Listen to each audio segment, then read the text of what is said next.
কোনো ব্যক্তি যদি আপনাকে জোরপূর্বক আপনার জমি থেকে বেদখল করার চেষ্টা করে, সেক্ষেত্রে আপনার করণীয় কী?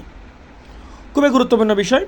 প্রথমত আপনার প্রমাণ সংগ্রহ করতে হবে, যেমন জমির কাগজপত্র, খতিয়ান, নামজারির দলিল, যে রিলেটেড কাগজপত্রগুলো আছে সেগুলো।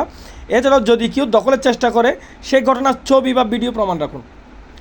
এরপর প্রত্যক্ষদর্শীর নাম ঠিকানা লিখে রাখুন, যাতে ভবিষ্যতে সাক্ষী দিতে পারে। যারা এই ঘটনাটা দেখতেছে বা সাক্ষী আছে, এদের নাম ঠিকানাগুলো লিখে রাখুন, যাতে ভবিষ্যতে সাক্ষী দিতে পারে।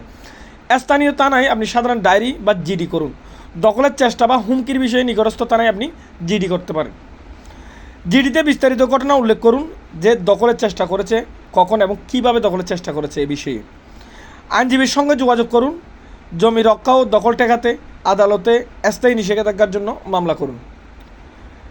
এছাড়াও প্রয়োজনে, যদি আপনার বেশি প্রয়োজন হয়, সেক্ষেত্রে 144 দ্বারা আবেদন করে জমির উপর শান্তি শৃঙ্খলা বজায় রাখতে প্রশাসনিক সাহায্য নিতে পারেন। এবং জেলা প্রশাসক বা ভূমি অফিসে অভিযোগ করতে পারেন। উপজেলা বা জেলা ভূমি অফিসে লিখিত অভিযোগ করতে পারেন।